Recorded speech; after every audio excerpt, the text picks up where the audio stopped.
2000년대 초반 북한 함경북도의 어느 겨울밤 생존율 30%, 북한 보위부 감옥에 수감된다는 것은 곧 사형 선고나 다름없었습니다.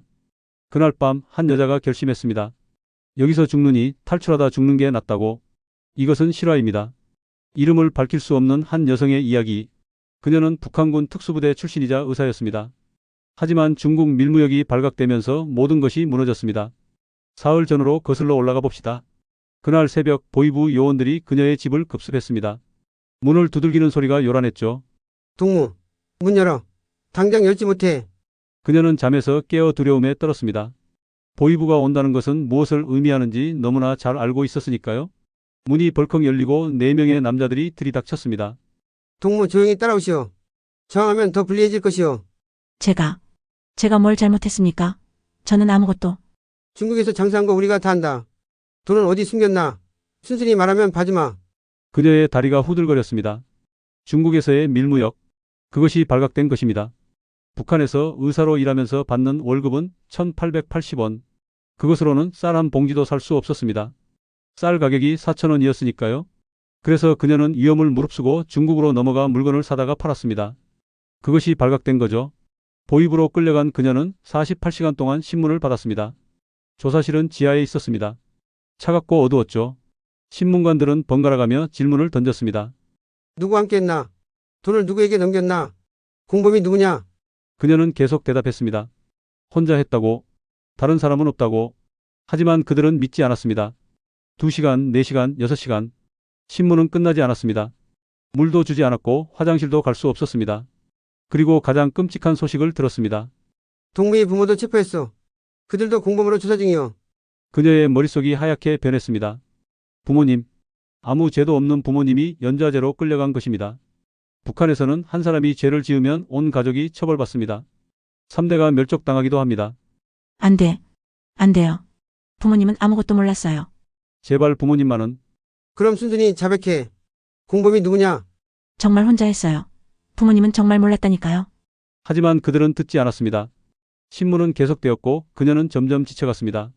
이틀째 되는 날 그녀는 4층 감방으로 옮겨졌습니다. 보위부 건물 4층. 그곳은 중범죄자들을 가두는 곳이었습니다. 감방에는 이미 5명의 여자들이 있었습니다.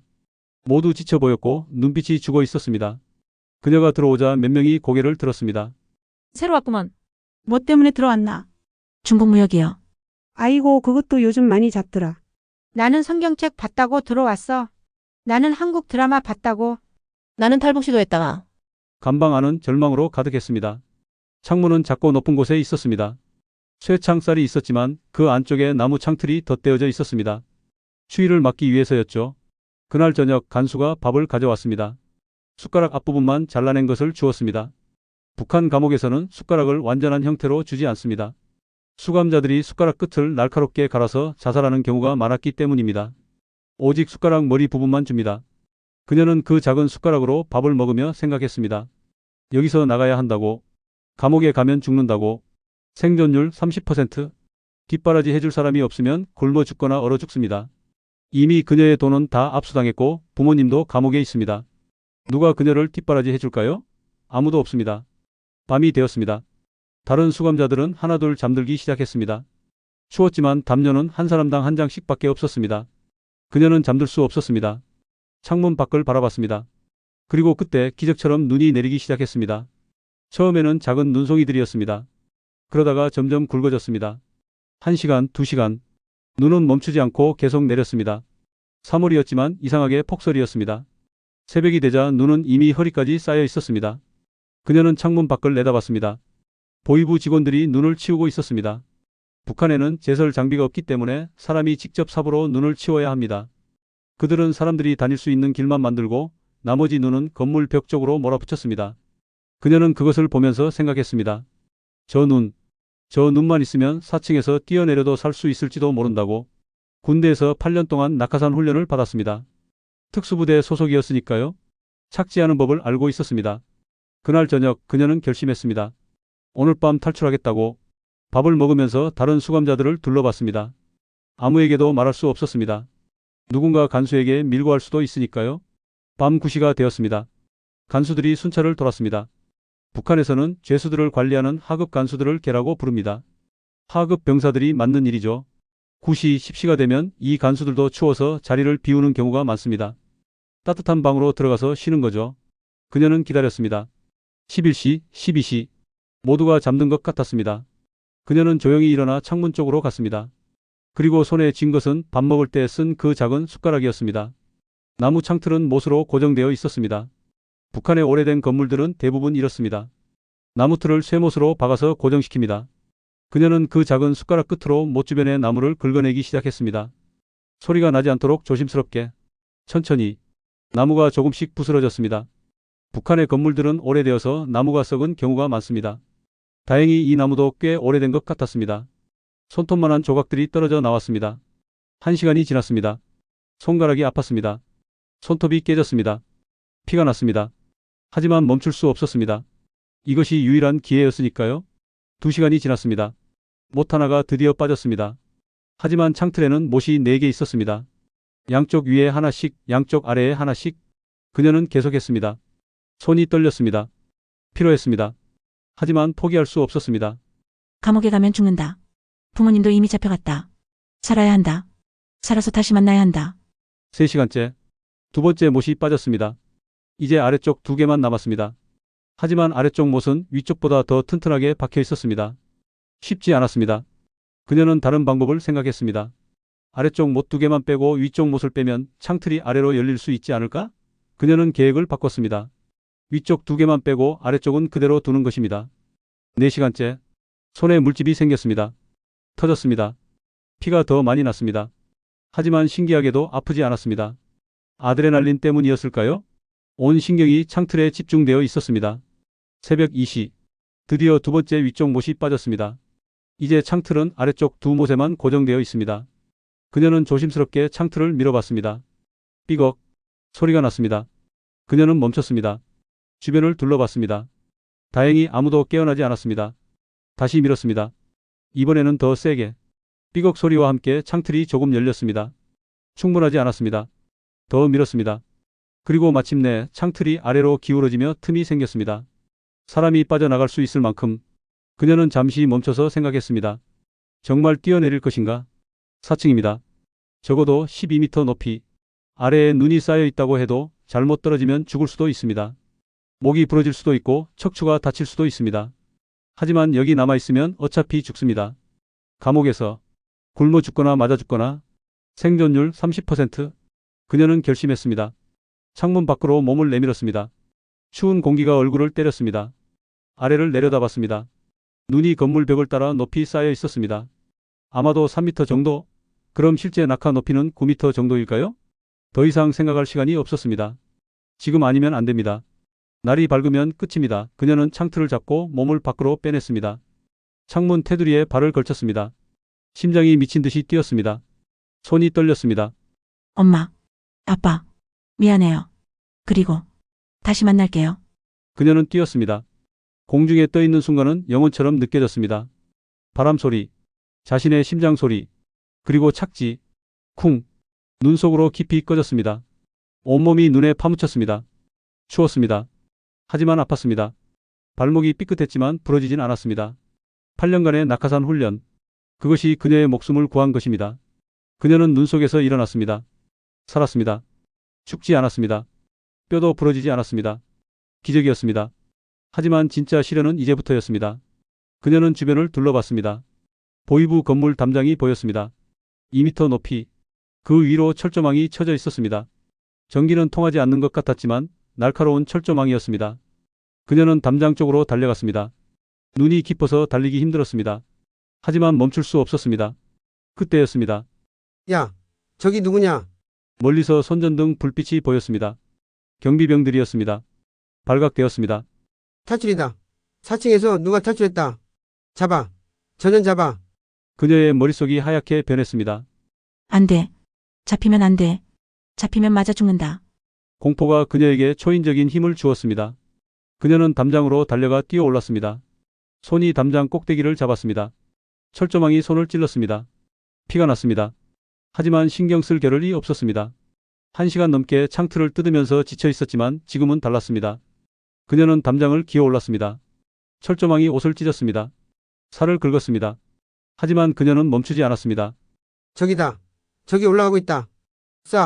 쏴버려. 탕, 탕, 총소리가 울렸습니다.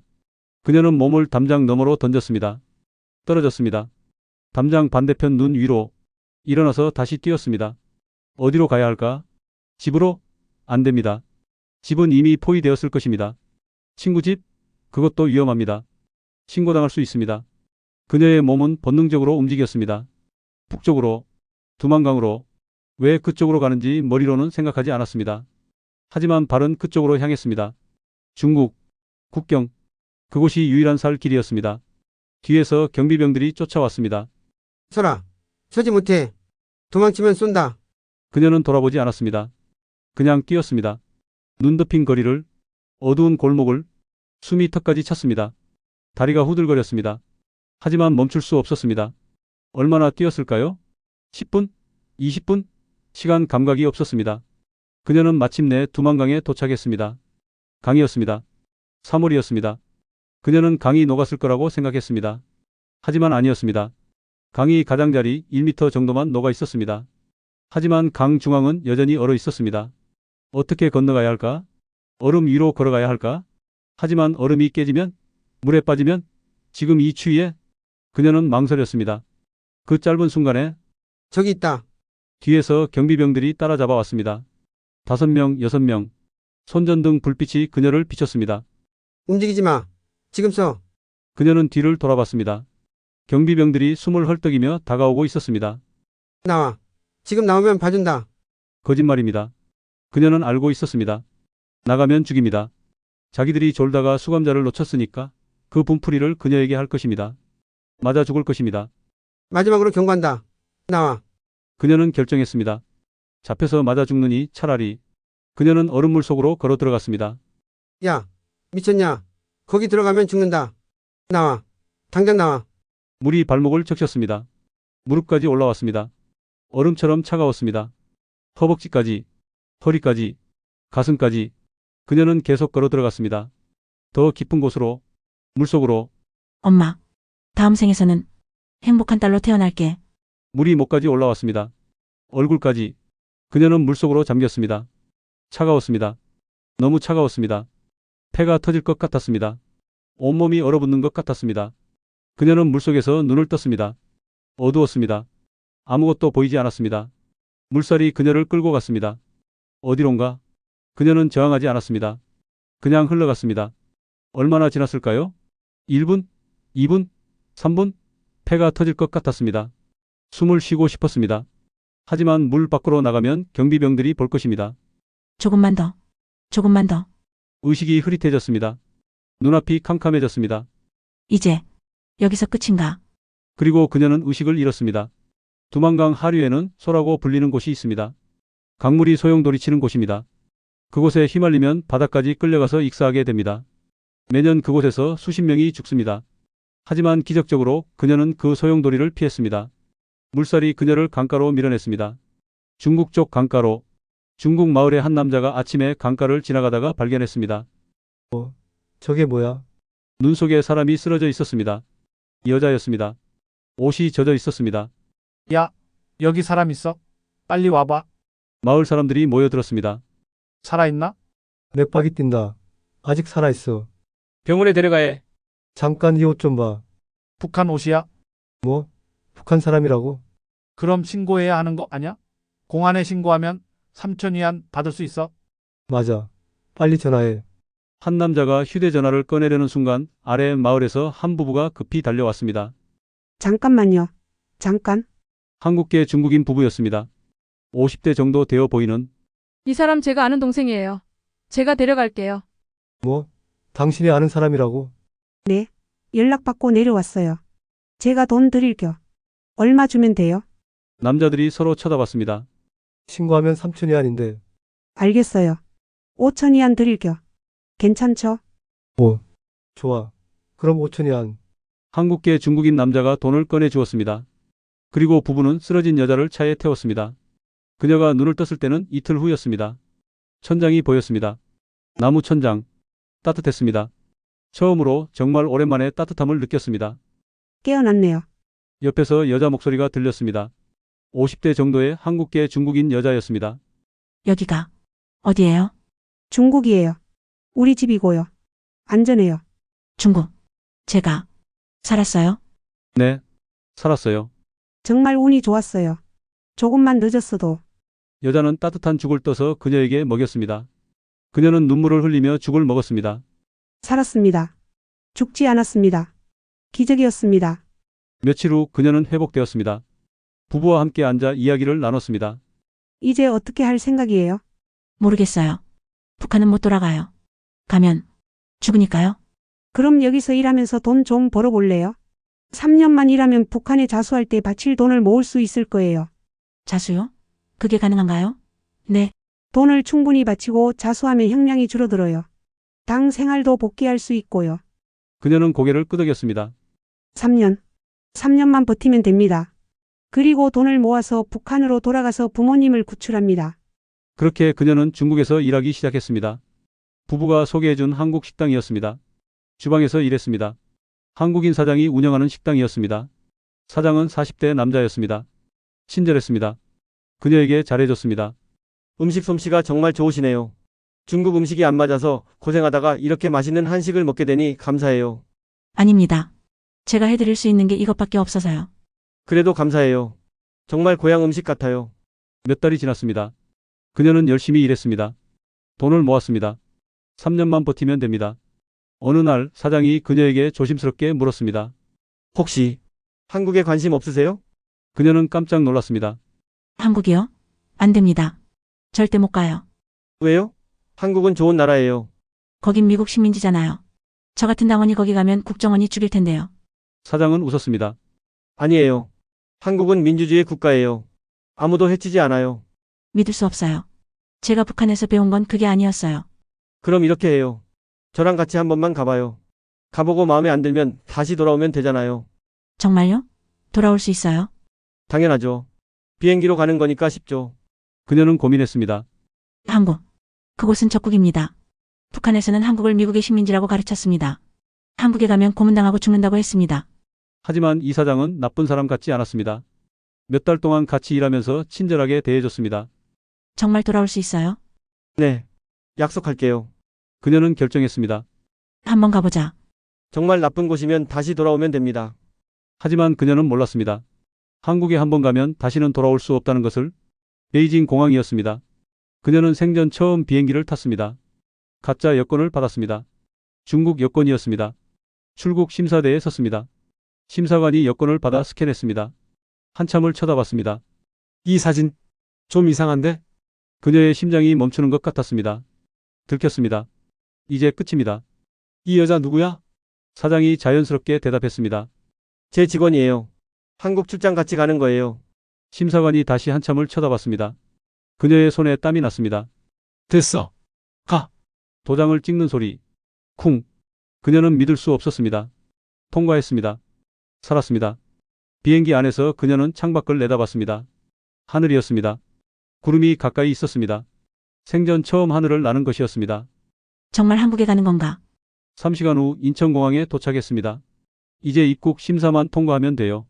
그녀는 사람들을 따라 입국장으로 갔습니다. 외국인과 내국인 줄이 나뉘어져 있었습니다. 저는 외국인 줄에 서야 하는 거 아닌가요? 아니요. 당신은 한국 사람이에요. 내국인 쪽으로 가야죠. 하지만 전 북한. 남한이나 북한이나 다 한국 사람이에요. 이쪽으로 와요. 그녀는 불안했습니다. 뭔가 잘못되고 있는 것 같았습니다. 하지만 사장을 따라갔습니다. 입국 심사대였습니다. 그녀의 차례가 되었습니다. 여권을 건넸습니다. 심사관이 스캔했습니다. 삑삑삑. 기계에서 경보음이 울렸습니다. 선생님, 예. 선생님 혹시 여권 맞으세요? 그녀는 떨렸습니다. 들켰습니다. 나를 알아봤습니다. 내가 북한에서 선생님이었던 걸 어떻게 알았지? 저는 북한에서 왔습니다. 주변 사람들이 쳐다보기 시작했습니다. 뭐라고요? 제가요. 북한에서 왔단 말입니다. 어떻게 할지 모르겠어요. 심사관이 일어섰습니다. 당황한 표정이었습니다. 선생님 진정하세요. 다른 직원들을 불렀습니다. 대한민국에 오신 것을 환영합니다. 그 말이 그렇게 슬프게 들렸습니다. 너 이제 끝났어. 죽었어. 그렇게 들렸습니다. 양복 입은 남자 2명이 다가왔습니다. 선생님, 저희와 함께 이동해 주셔야 합니다. 어디로 가는 건가요? 안전한 곳입니다. 걱정하지 마세요. 그녀는 양쪽에서 붙들려 끌려갔습니다. 검은색 벤이 기다리고 있었습니다. 이거 타고 이동합시다. 차는 1시간을 달렸습니다. 어디로 가는지 몰랐습니다. 창문 밖은 어두웠습니다. 밤 9시 반. 도착했습니다. 큰 건물이었습니다. 국가정보원. 선생님, 밥은 드셨어요? 아니요. 이 시간에 도착해서 식당이 다 문을 닫았네요. 당직실에 가서 뭐라도 있는 거 가져올게요. 10분 후 직원이 식판을 들고 왔습니다. 정말 죄송합니다. 이것밖에 없네요. 식판 위에는 흰쌀밥, 소고기 무국, 김, 계란 프라이, 깍두기가 있었습니다. 이게 없는 거예요? 제대로 된 식사도 못 드리고 정말 죄송합니다. 내일부터는 제대로 된 식사 드실 수 있을 거예요. 그녀는 숟가락을 들었습니다. 밥을 한 입 먹었습니다. 눈물이 났습니다. 맛있어요. 그것은 그녀의 인생에서 먹어본 가장 맛있는 밥이었습니다. 북한에서는 상상도 못할 음식이었습니다. 흰쌀밥, 고기가 들어간 국, 계란 프라이. 그날 밤 그녀는 작은 방에서 잤습니다. 따뜻했습니다. 깨끗한 이불이 있었습니다. 베개도 있었습니다. 다음날 아침 복도로 나갔습니다. 그리고 그녀는 충격을 받았습니다. 복도에 수백 명의 사람들이 있었습니다. 모두 탈북민들이었습니다. 어머, 새로 오셨어요? 저는 베트남 거쳐서 왔어요. 저는 태국이요. 3개월 걸렸어요. 저는 6개월? 중국에서 잡혀서 북송될 뻔했어요. 그녀는 그때 알았습니다. 나만 탈북한 게 아니구나. 이렇게 많은 사람들이 같은 꿈을 꾸고 있었구나. 조사가 시작되었습니다. 조사실에서 2명의 조사관이 기다리고 있었습니다. 성함이 어떻게 되시죠? 북한에서 무슨 일을 하셨나요? 의사였습니다. 그리고 군인이었습니다. 군인이요. 어느 부대셨나요? 그녀는 잠시 망설이다가 말했습니다. 특수부대였습니다. 저는 햇배낭 부대 출신입니다. 조사관들이 놀라서 서로를 쳐다봤습니다. 뭐라고요? 핵배낭. 그게 뭡니까? 핵무기를 배낭에 넣어서 치고 가는 겁니다. 적진에 침투해서 터뜨리는 거죠. 잠깐만요. 북한이 언제 핵무기를? 저는 직접 본 적은 없어요. 하지만 우리는 그렇게 훈련받았어요. 유사시에 핵배낭을 지급받고 적진에 침투해서 터뜨리고 죽는 거죠. 자살 특공대라는 말입니까? 우리는 그렇게 불렸어요. 조사관들이 나가서 회의를 했습니다. 믿을 수 없는 이야기였습니다. 북한이 정말 핵무기를 개발하고 있다니. 다시 조사실로 들어왔습니다. 그럼 어디서 훈련했습니까? 청와대요. 청와대. 아니, 청와대 모형이요. 북한의 청와대를 똑같이 만들어놨어요. 그곳에서 침투 훈련을 했습니다. 더 자세히 말씀해 주시겠습니까? 북한 특수부대에는 가상 건물들이 있어요. 청와대는 물론이고 국회의사당, 방송국, 아파트까지 다 실물 크기로 만들어놨어요. 왜 그런 걸 만들었죠? 침투 훈련을 위해서요. 우리는 전쟁이 나면 낙하산을 타고 남한에 침투합니다. 그리고 주요 시설을 점령하거나 파괴합니다. 그 훈련이 지금도 계속되고 있나요? 제가 탈북할 때까지는 계속됐어요. 조사관들은 심각한 표정이었습니다. 우리 부대는 한 개 여단이에요. 4,000명 정도 됩니다. 그중 100명만 살아남아도 임무 성공이라고 했어요. 100명. 대부분은 공중에서 죽어요. 폭격 맞거나 총 맞아서. 하지만 100명 중 10명만 살아서 임무를 완수하면 영웅이 된다고 했어요. 나머지는 개죽음이라고. 그게 진짜입니까? 참모장이 항상 하던 말이에요. 너희도 살고 싶지? 그럼 열심히 훈련해서 10명 안에 들어라. 그게 우리의 목표였어요. 조사는 계속되었습니다. 일주일, 2주일. 그녀는 자신이 아는 모든 것을 말했습니다. 북한의 군사시설, 훈련 방법, 조직 체계. 그리고 그녀의 증언은 2년 후 사실로 밝혀졌습니다. 북한이 열병식에서 핵무기를 공개한 것입니다. 조사가 끝난 후 그녀는 하나원으로 이동했습니다. 탈북민들을 위한 정착 지원 시설이었습니다. 그곳에서 3개월 동안 한국 사회 적응 교육을 받았습니다. 지하철 타는 법, 은행 이용하는 법, 병원 가는 법. 북한에서는 상상도 못할 것들이었습니다. 여러분은 이제 대한민국 국민입니다. 자유롭게 살 수 있어요. 강사의 말이 믿기지 않았습니다. 자유? 그게 뭐죠? 감시받지 않고 산다는 게 가능한가요? 첫 외출 날이었습니다. 그녀는 편의점에 갔습니다. 진열대 앞에 멍하니 섰습니다. 이게 다 진짜야? 누구나 살 수 있는 거야? 손님 뭐 찾으세요? 알바생이 친절하게 물었습니다. 아니에요. 그냥 처음에는 모든 게 낯설었습니다. 지하철, 버스, 은행, 병원. 가장 신기했던 건 아무도 나를 감시하지 않는다는 거였습니다. 첫 직장을 구했습니다. 식당이었습니다. 일은 힘들지 않아? 괜찮아? 네, 괜찮습니다. 감사합니다. 월급은 매달 25일에 줄게. 통장 만들었지? 그런데 제가 일한 만큼 정말 다 받는 건가요? 사장님이 놀랐습니다. 당연하지. 왜? 북한에서는 안 그랬어? 월급이 1,880원이었는데 쌀 한 봉지가 4,000원이었어요. 그럼 어떻게 살았어? 그래서 장사를 했죠. 불법으로. 그러다 걸린 거예요. 그녀가 한국에서 처음 겪은 문화 충격은 끝이 없었습니다. 어느 날 슈퍼마켓에 갔을 때였습니다. 계산대에서 돈을 내려는데 카드를 내밀었습니다. 계산원이 물었습니다. 20불이요, 할부요? 네? 20불로 할까요? 할부로 할까요? 그녀는 무슨 말인지 몰랐습니다. 할부? 그게 뭐죠? 일시불이요. 집에 돌아와서 남편에게 물었습니다. 할부가 뭐예요? 아, 돈을 나눠서 내는 거예요. 비싼 물건 살 때 나눠서 낸다고요? 그게 가능해요? 당연하죠. 카드로 사면 되잖아요. 그녀는 신기했습니다. 북한에서는 상상도 못할 일이었습니다. 돈이 없으면 살 수 없습니다. 외상도 거의 없습니다. 나눠서 낸다. 그런 개념 자체가 없었습니다. 또 어느 날 병원에 갔을 때였습니다. 감기에 걸려서요. 접수를 하고 기다렸습니다. 30분 정도 기다렸을까요? 이름이 불렸습니다. 환자분 들어오세요. 진료실로 들어갔습니다. 의사가 친절하게 물었습니다.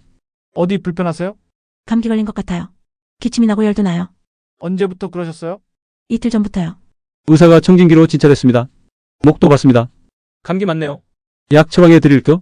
3일치 드릴 테니까 잘 드세요. 감사합니다. 몸조리 잘하시고요. 물 많이 드시고 푹 쉬세요. 진료가 끝나고 나왔습니다. 처방전을 들고 약국에 갔습니다. 약을 받았습니다. 5,000원입니다. 집에 돌아와서 그녀는 울었습니다. 북한에서는 병원에 가도 약이 없었습니다. 의사인 그녀도 환자들에게 줄 약이 없었습니다. 감기약조차 없었습니다. 환자들이 와도 그냥 돌려보내야 했습니다. 그런데 한국에서는 병원에 가면 진찰도 받고 약도 받고 게다가 친절하기까지 합니다. 5,000원. 북한 돈으로 치면 얼마일까요? 생각할 수도 없는 금액이었습니다. 직장에서도 문화 충격이 많았습니다. 첫 월급을 받았을 때였습니다. 통장에 150만 원이 입금되었습니다. 그녀는 믿을 수 없었습니다. 이게 다 제 거예요? 당연하죠. 일한 만큼 받는 거예요. 150만 원. 북한에서 그녀가 받던 월급은 1,880원이었습니다. 그것도 제대로 받지 못했습니다. 쌀 한 봉지도 살 수 없는 돈이었습니다. 그런데 한국에서는 한 달 일하면 150만 원을 받습니다. 이 돈으로 방도 얻을 수 있고 밥도 먹을 수 있고 옷도 살 수 있습니다. 심지어 저축도 할 수 있습니다. 그녀는 돈을 모으기 시작했습니다. 매달 50만 원씩 언젠가 북한에 있는 부모님을 구출할 수 있을지도 모른다는 희망으로 어느 날 동료가 물었습니다. 주말에 뭐해요? 집에서 쉬어요. 아, 저희 같이 영화 볼래요? 새로 나온 영화 재밌대요. 영화요? 그녀는 영화관에 가본 적이 없었습니다. 북한에도 영화관은 있지만 북한 선전 영화만 상영합니다. 재미없고 지루합니다. 그래서 사람들이 잘 가지 않습니다. 네, 좋아요. 주말에 영화관에 갔습니다. 큰 스크린, 좋은 음향, 편한 의자. 그녀는 놀랐습니다.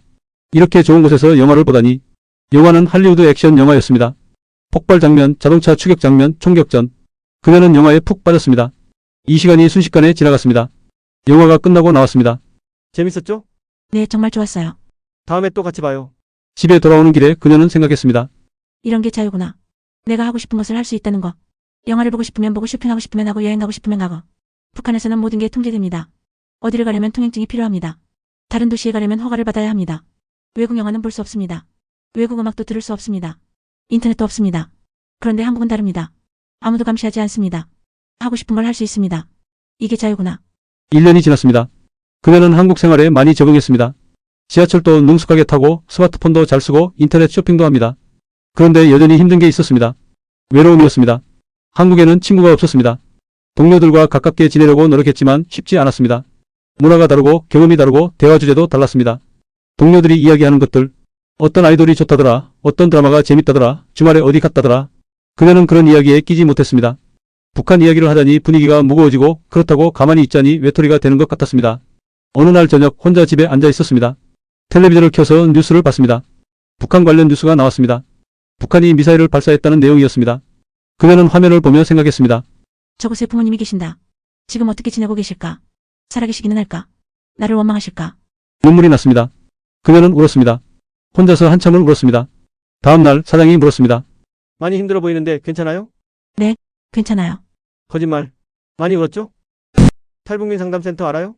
거기 가보는 게 어때요? 같은 처지의 사람들이 모여서 이야기하는 곳이에요. 그런 곳이 있어요? 네. 주소 알려줄게요. 한번 가보세요. 주말에 그 센터에 갔습니다. 작은 건물이었습니다. 2층에 올라가니 10명 정도의 사람들이 모여 있었습니다. 모두 탈북민들이었습니다. 어서 오세요. 새로 오셨네요? 네, 처음이에요. 자, 앉으세요. 우리 소개부터 할까요? 한 명씩 소개했습니다. 나이도 다르고 고향도 다르고 탈북 경로도 달랐지만 모두 같은 아픔을 가지고 있었습니다. 저는 5년 전에 왔어요. 처음에는 정말 힘들었는데 이제 많이 적응했어요. 저는 3년 전에 왔고요. 아직도 가끔 힘들어요. 저는 작년에 왔어요. 아직 적응 중이에요. 그녀도 자신의 이야기를 했습니다. 보이부 감옥에서 탈출한 이야기, 두만강을 건넌 이야기, 한국에 온 이야기. 사람들이 놀라워했습니다. 와, 4층에서 뛰어내렸다고요? 정말 대단하시네요. 저라면 못했을 거예요. 그날 이후 그녀는 매주 그 센터에 갔습니다. 같은 처지의 사람들과 이야기하는 것이 큰 위로가 되었습니다. 혼자가 아니라는 것을 느꼈습니다. 그곳에서 한 여자를 만났습니다. 비슷한 나이였습니다. 이름은 미숙이었습니다. 언니 저도 도망간 건넜어요. 겨울에. 정말요? 저도 겨울이었어요. 얼마나 추웠는지. 맞아요. 죽는 줄 알았어요. 둘은 금방 친해졌습니다. 같은 경험을 공유한다는 것이 큰 유대감을 만들었습니다. 미숙과 자주 만났습니다. 커피도 마시고 영화도 보고 쇼핑도 갔습니다. 처음으로 한국에서 친구가 생긴 것입니다. 언니 남자친구 있어요. 아니요. 없어요. 우리 사장님이 좋은 분 같던데. 사장님요? 언니 보는 눈빛이 남달라요. 그녀는 부끄러웠습니다. 사실 사장을 좋아하고 있었습니다. 하지만 말할 수 없었습니다. 자신은 탈북민이고 사장은 한국 사람입니다. 어울리지 않는다고 생각했습니다. 그런데 어느 날 사장이 먼저 말을 꺼냈습니다. 할 말이 있어요. 네? 사실 제가 당신을 좋아해요. 그녀는 놀랐습니다. 저를요? 네. 처음 만났을 때부터 좋았어요. 힘든 상황에서도 포기하지 않고 열심히 사는 모습이 멋있었어요. 하지만 저는 탈북민이라서요. 그게 뭐가 문제예요? 당신은 당신이에요. 저랑 사귀어 줄래요? 그녀는 눈물이 났습니다. 이 사람은 자신을 있는 그대로 받아들여주는 것입니다. 좋아요. 둘은 사귀기 시작했습니다. 데이트를 했습니다. 영화도 보고 맛있는 것도 먹고 여행도 갔습니다. 사장은 그녀에게 많은 것을 알려줬습니다. 한국 문화, 한국 역사, 한국 사회, 인내심을 가지고 설명해줬습니다. 이해 안 되는 거 있으면 언제든 물어봐요. 고마워요. 1년이 지났습니다. 둘의 관계는 더 깊어졌습니다. 어느 날 사장이 프로포즈를 했습니다. 저랑 결혼해 줄래요? 그녀는 울었습니다. 기쁨의 눈물이었습니다. 결혼할게요. 결혼식을 올렸습니다. 작은 결혼식이었습니다. 하지만 따뜻했습니다. 친구들이 왔습니다. 동료들이 왔습니다. 탈북민 센터 사람들도 왔습니다. 신부는 아름다웠습니다. 웨딩드레스를 입은 그녀는 정말 행복해 보였습니다. 하지만 한쪽은 비어 있었습니다. 신부 측 가족석, 부모님이 없었습니다.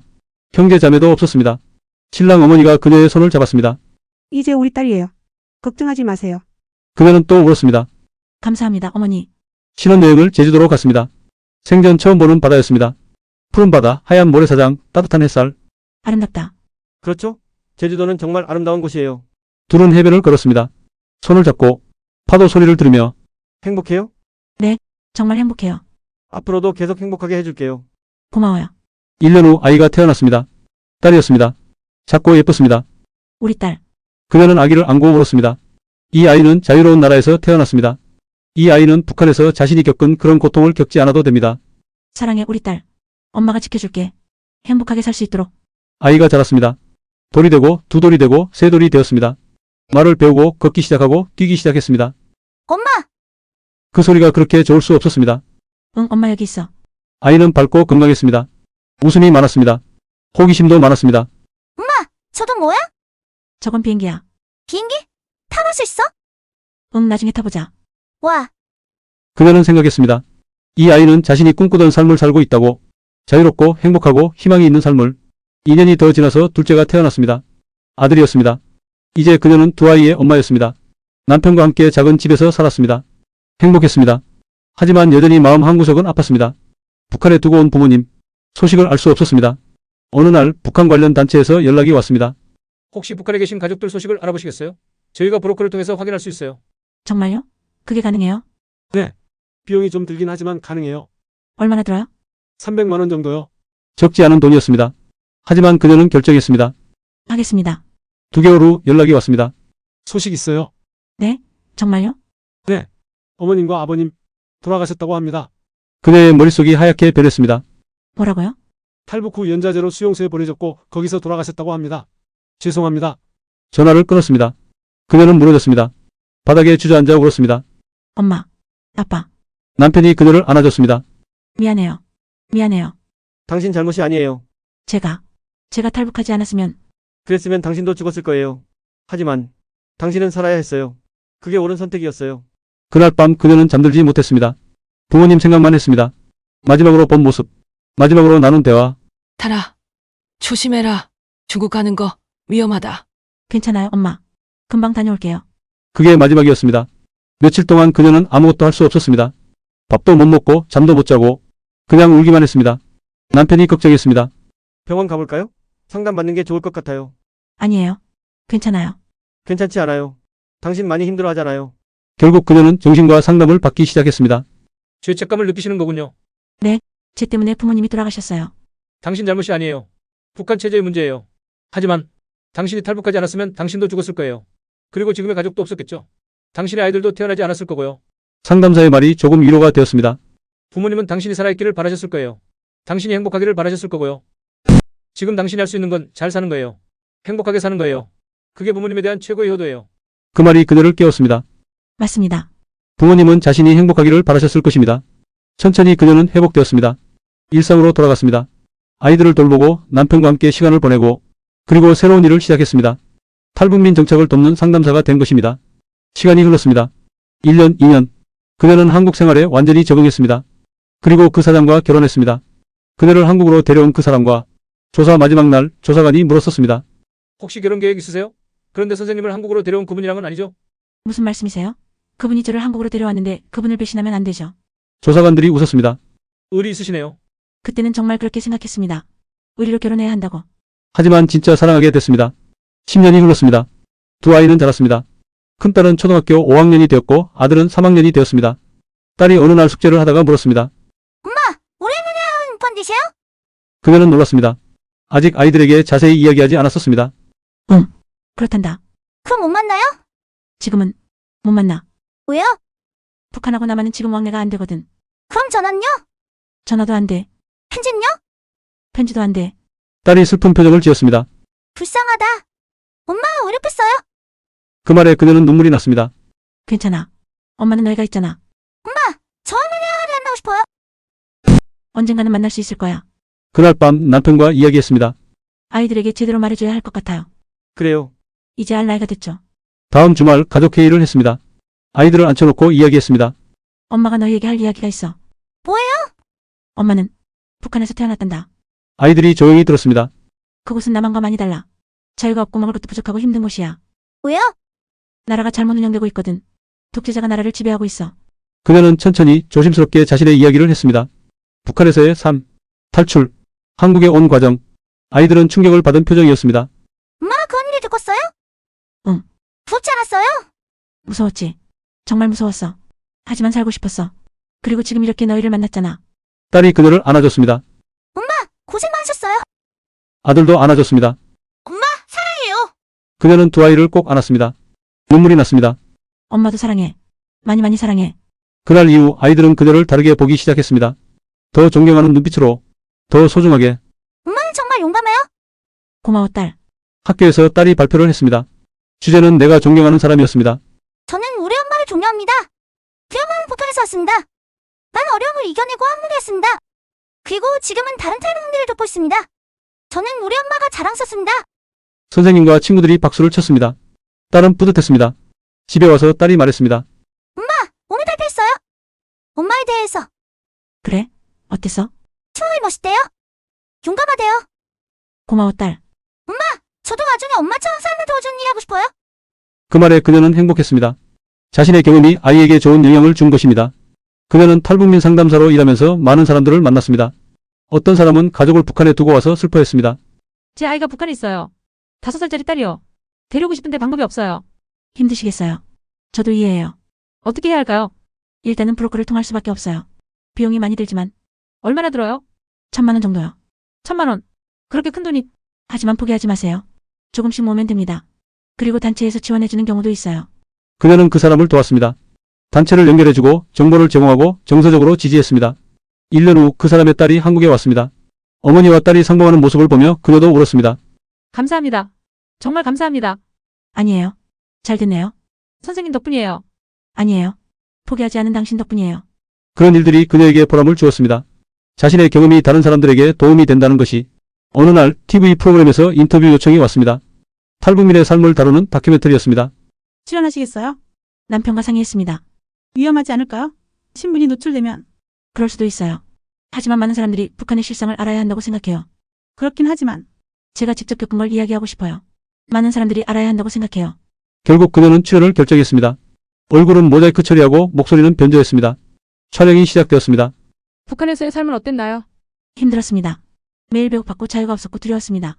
탈출을 결심한 계기는 무엇이었나요? 보위부에 잡혔을 때였어요. 감옥에 가면 죽는다는 걸 알았기 때문에 탈출할 수밖에 없었습니다. 4층에서 뛰어내렸다고 들었습니다. 무섭지 않으셨나요? 무서웠죠. 하지만 그것보다 더 무서운 건 감옥에서 죽는 거였어요.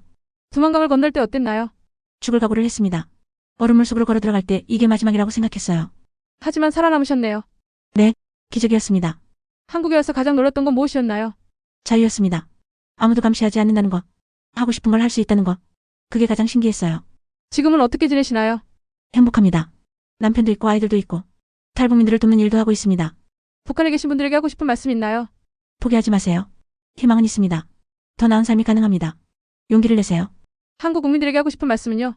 감사합니다. 저 같은 사람을 받아주시고 다시 살 수 있게 해주셔서 감사합니다. 이 나라가 없었다면 저는 오늘 여기 없을 거예요. 프로그램이 방송되었습니다. 많은 사람들이 봤습니다. 반응은 뜨거웠습니다. 감동적이었어요. 북한의 실상을 알게 되어 충격이었습니다. 탈북민들을 돕고 싶어요. 그녀는 뿌듯했습니다. 자신의 이야기가 많은 사람들에게 전달된 것입니다. 어느 날 딸의 학교에서 초청 강연 요청이 왔습니다. 학생들에게 북한에 대해 이야기해 줄 수 있나요? 네, 좋습니다. 강당에 학생들이 모였습니다. 200명 정도 되었습니다. 그녀는 무대에 올라가 마이크를 잡았습니다. 안녕하세요. 저는 북한에서 온 탈북민입니다. 학생들이 조용히 들었습니다. 저는 북한에서 태어나서 30년을 살았습니다. 의사였고 군인이었습니다. 학생들이 놀라는 표정이었습니다. 북한은 여러분이 사는 이곳과 많이 다릅니다. 자유가 없고 먹을 것도 부족하고 두려운 곳입니다. 그녀는 자신의 경험을 이야기했습니다. 탈출 과정, 한국에 온 이야기. 저는 운이 좋았습니다. 살아남았고 한국에 왔습니다. 하지만 북한에는 아직도 2,500만 명의 사람들이 고통받고 있습니다. 여러분이 할 수 있는 것은 무엇일까요? 관심을 가져주세요. 북한 문제에 대해 생각해주세요. 그리고 탈북민들을 따뜻하게 대해주세요. 강연이 끝난 후 질문 시간이 있었습니다. 한 학생이 손을 들었습니다. 북한으로 돌아가고 싶으신 적은 없나요? 북한이 변하면 돌아가고 싶습니다. 하지만 지금의 북한으로는 돌아가고 싶지 않습니다. 그곳은 지옥이니까요. 다른 학생이 물었습니다. 가장 힘들었던 순간은 언제였나요? 부모님이 돌아가셨다는 소식을 들었을 때였습니다. 제 때문에 돌아가셨다는 죄책감이 너무 컸어요. 또 다른 학생이 물었습니다. 지금 가장 행복한 순간은 언제인가요? 아이들을 볼 때입니다. 제 아이들이 자유로운 나라에서 태어나서 꿈을 꿀 수 있어서 행복합니다. 강연이 끝난 후 많은 학생들이 다가왔습니다. 감동적이었어요. 용감하세요. 존경합니다. 그녀는 학생들 한 명 한 명과 이야기를 나눴습니다. 집에 돌아와서 딸이 말했습니다. 오늘 정말 멋있었어요. 친구들이 다 감동했대요. 고마워 딸. 저도 나중에 엄마처럼 용감한 사람이 되고 싶어요. 너는 이미 용감해. 엄마를 자랑스럽게 여겨줘서 고마워. 15년이 흘렀습니다. 큰딸은 대학생이 되었고 아들은 고등학생이 되었습니다. 딸이 대학에서 사회학을 전공하기로 결정했습니다. 북한 문제를 연구하고 싶어요. 엄마처럼 사람들을 돕고 싶어요. 그 말에 그녀는 울었습니다.